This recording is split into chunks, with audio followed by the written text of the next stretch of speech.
Hello दोस्तों, कैसे हैं आप सब। आशा करते हैं आप सब बहुत अच्छे होंगे। आज हम फिर से क्लास 10 का फिजिक्स का पार्ट 3 लेकर है। इससे पहले वीडियो हम पढ़ चुके थे कि प्रकाश का परावर्तन किसे कहते हैं और प्रकाश के परावर्तन के कितने नियम होते हैं। अब इसमें हम जानेंगे कि प्रतिबिंब किसे कहते हैं और प्रतिबिंब कितने प्रकार के होते हैं। चलिए आज शुरू करते हैं आज का टॉपिक। आज का टॉपिक क्या नाम है? प्रतिबिंब। सबसे पहला टॉपिक क्या पढ़ेंगे? प्रतिबिंब। जिसका इंग्लिश क्या आता है? इमेज। क्या आता है? इमेज। चलिए जानते हैं आखिर इमेज किस कहते हैं किसके। देखिए माने क्या दर्पण, क्या आया?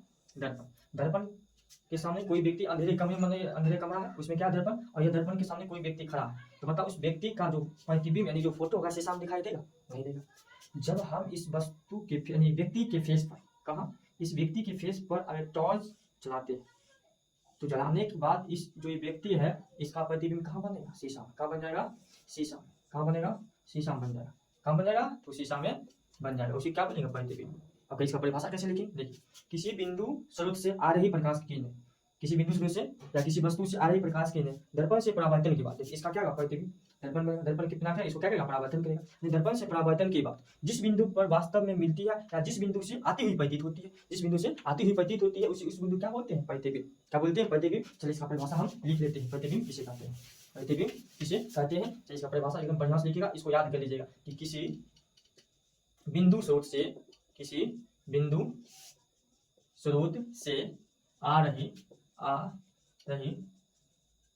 प्रकाश की किरणें, आ रही प्रकाश की किरणें दर्पण से परावर्तन के बाद, दर्पण से परावर्तन के बाद जिस बिंदु पर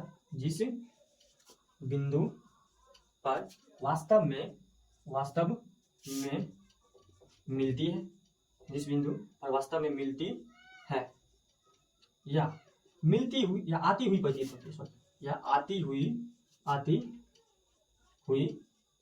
प्रतीत होती है, आती हुई प्रतीत होती है उसे उस बिंदु का प्रतिबिंब कहते हैं। क्या कहते हैं? प्रतिबिंब कहते हैं। क्या कहते हैं? प्रतिबिंब। आप जानते हैं कि प्रतिबिंब कितने प्रकार के होते हैं? तो प्रतिबिंब दो प्रकार के होते हैं। प्रतिबिंब कितने प्रकार होते हैं? हम लिख सकते हैं प्रतिबिंब दो प्रकार के होते हैं। प्रतिबिंब दो प्रकार के होते हैं। प्रतिबिंब दो प्रकार के होते हैं। कौन कौन? एक होता है वास्तविक प्रतिबिंब, जिसका इंग्लिश होता है रियल इमेज। दूसरा होता है काल्पनिक प्रतिबिंब। दूसरा क्या होता है? काल्पनिक प्रतिबिंब।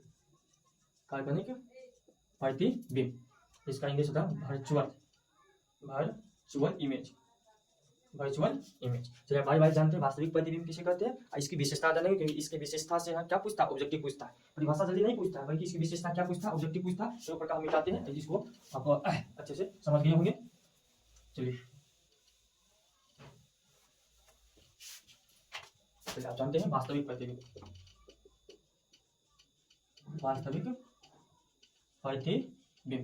वास्तविक जिसका इंग्लिश कहता है रियल इमेज। वास्तविक प्रतिबिंब किसे कहते हैं? देखिए इसका परिभाषा जैसे प्रतिबिंब परिभाषा था लगभग सेम उसी प्रकार से होता है, बस इसमें थोड़ा सा चेंजेस होता है। कहाँ पर चेंज हुआ जिसे समझते हैं। देखिए किसी बिंदु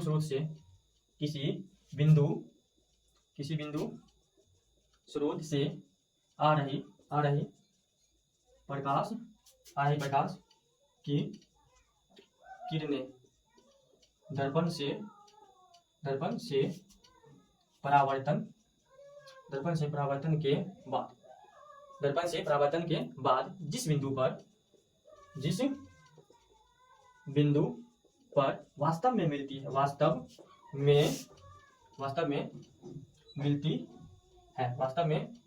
है उसे उस बिंदु का प्रतिबिंब कहते हैं। उसी बिंदु का प्रतिबिंब कहते हैं। उसी बिंदु क्या कहते हैं? प्रतिबिंब कहते हैं। चलिए अब इसका विशेषता जान लेते हैं क्योंकि ये ऑब्जेक्टिव पूछता है। देखिए इसका फर्स्ट विशेषता है, लिख लेते हैं विशेषता। आपकी किताब में विशेषता हेडिंग नहीं दे रही बल्कि हम अपना मन से विशेषता हेडिंग बना रहे हैं। देखिए इसका पहला विशेषता सबसे पहले यह हुआ कि यह प्रतिबिंब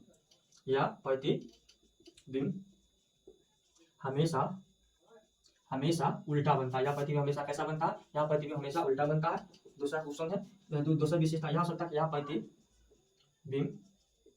प्रतिबिंब दर्पण के सामने बनता है। कैसे सामने सबको भी चित्र के माध्यम से बताएंगे, पहले इसको नोट कर लीजिए। 3 नंबर, या प्रतिबिंब,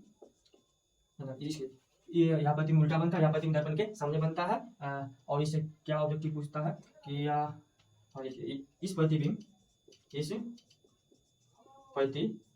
की रेखा, इस प्रतिबिंब की रेखा सरल होती है। क्या होती है? इस प्रतिबिंब की रेखा सरल होती है। और 4 नंबर इसका विशेषता याद रख सकते हैं कि इस प्रतिबिंब को पर्दे पर प्राप्त किया जाता है। इस प्रतिबिंब को पर्दे पर प्राप्त किया जाता है। इस प्रतिबिंब को पर्दे पर प्राप्त किया जाता है। और 5 नंबर विशेषता याद भी लिख सकते हैं कि इस प्रतिबिंब की किरणें, इस प्रतिबिंब की किरणें वास्तव में मिलती है। कैसे मिलती है? इस प्रतिबिंब की किरणें वास्तव में मिलती है। ठीक है क्या? वास्तविक प्रतिबिंब की विशेषता। यहाँ से देखिए ऑब्जेक्टिव कैसे पूछेगा वास्तविक प्रतिबिंब कैसा होता है, तो वास्तविक प्रतिबिंब हमेशा कैसा बनता है, वास्तविक प्रतिबिंब कैसा बनता है, तो वास्तविक प्रतिबिंब हमेशा उल्टा बनता है। काल्पनिक प्रतिबिंब या वास्तविक प्रतिबिंब दर्पण के सामने बनता है कि दर्पण के पीछे, तो वास्तविक प्रतिबिंब दर्पण के सामने बनता है। ऐसे पूछा कौन सा प्रतिबिंब दर्पण के सामने बनता है, तो वास्तविक प्रतिबिंब दर्पण के सामने बनता है। अगर पूछा जाए कि वास्तविक प्रतिबिंब की रेखा कैसी होती है, सीधी होती है कि टूटी फूटी होती है, कि इनमें से ये दोनों होती है, इनमें से कोई नहीं होती, तो वास्तविक प्रतिबिंब की रेखा सरल होती है। अगर पूछेगा कि वास्तविक प्रतिबिंब की रेखा कैसी होती है, तो वास्तविक प्रतिबिंब की रेखा सरल होती है। अगर पूछेगा वास्तविक प्रतिबिंब को पर्दे प्राप्त किया जा सकता है, बोलेगा हाँ वास्तविक प्रतिबिंब को पर्दे प्राप्त किया जा सकता है। या पूछेगा किस प्रतिबिंब को पर्दे प्राप्त किया जा सकता है, तो वास्तविक प्रतिबिंब को पर्दे प्राप्त किया जा सकता है। चलिए अब आगे चलते हैं। काल्पनिक प्रतिबिंब, कौन सा प्रतिबिंब? काल्पनिक प्रतिबिंब, और इसकी जानेंगे विशेषता। काल्पनिक प्रतिबिंब और इसकी विशेषता को जानेंगे। चलिए ऊपर लिखो, वह अंत में भी काम आएगा। चलिए सबसे पहले आइडिया क्या बनाते हैं? काल्पनिक प्रतिबिंब, काल्पनिक प्रतिबिंब। उसका काल्पनिक किसे कहते हैं? देखिए इसमें क्या है, किसी बिंदु स्रोत की जगह हम वस्तु भी, कोई दिक्कत नहीं है। किसी बिंदु स्रोत ब्रैकेट में हम वस्तु भी लिख सकते, वस्तु भी बोल सकते, कोई दिक्कत नहीं। किसी बिंदु स्रोत से आ रही प्रकाश की किरणें दर्पण से परावर्तन के बाद, दर्पण से परावर्तन के बाद जिस बिंदु से आती हुई प्रतीत होती है, जिस बिंदु से आती हुई प्रतीत होती है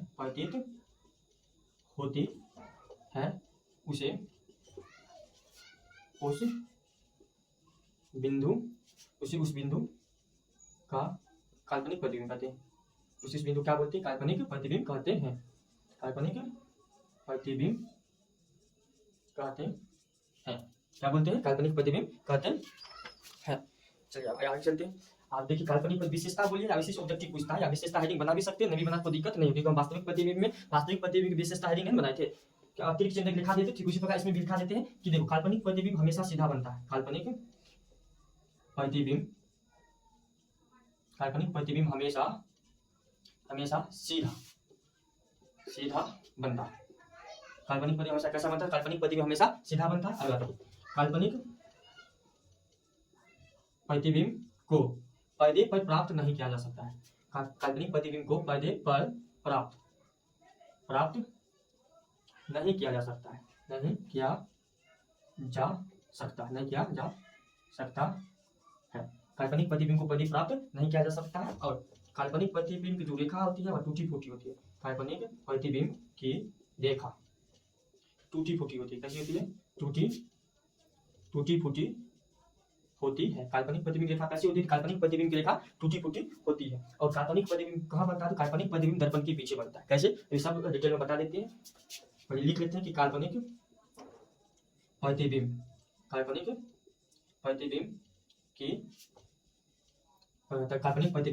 दर्पण के पीछे बनता है। काल्पनिक प्रतिबिंब दर्पण के पीछे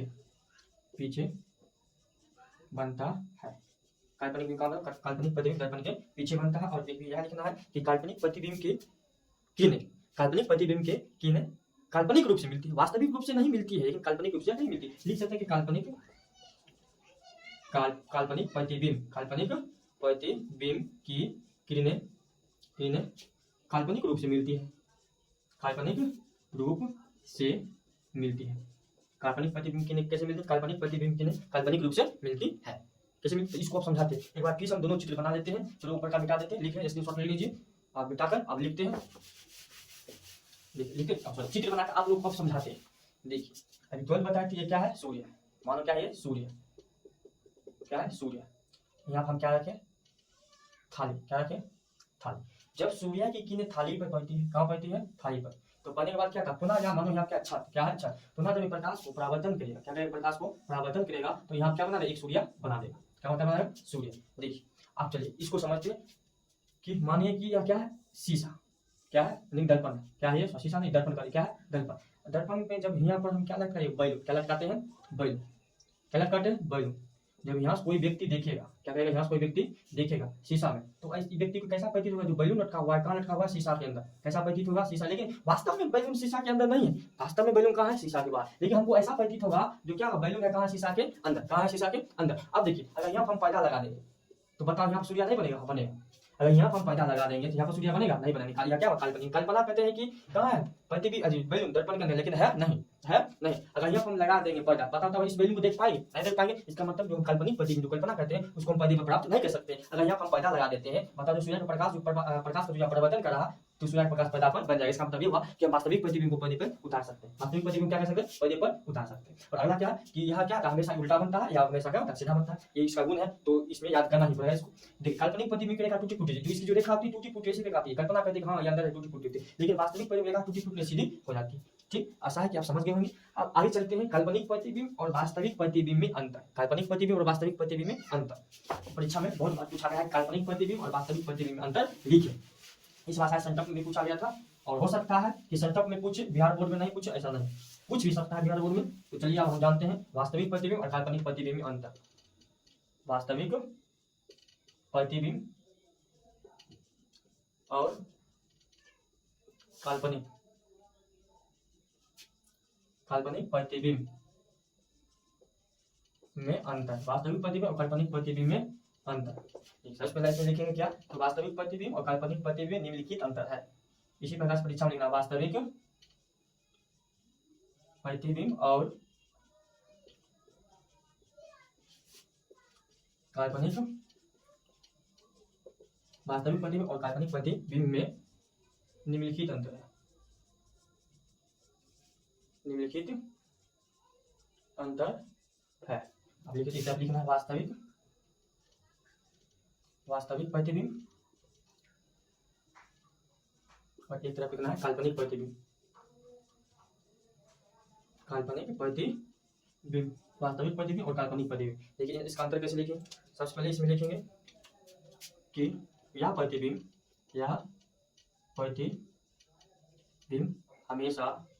हमेशा उल्टा होता है। कैसा होता है, उल्टा होता है।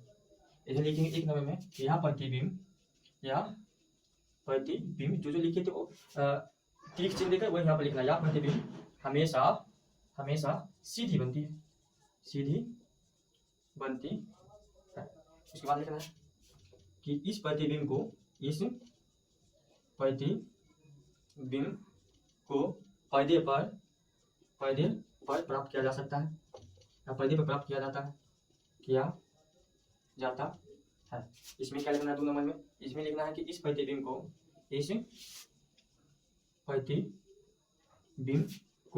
पर्दे पर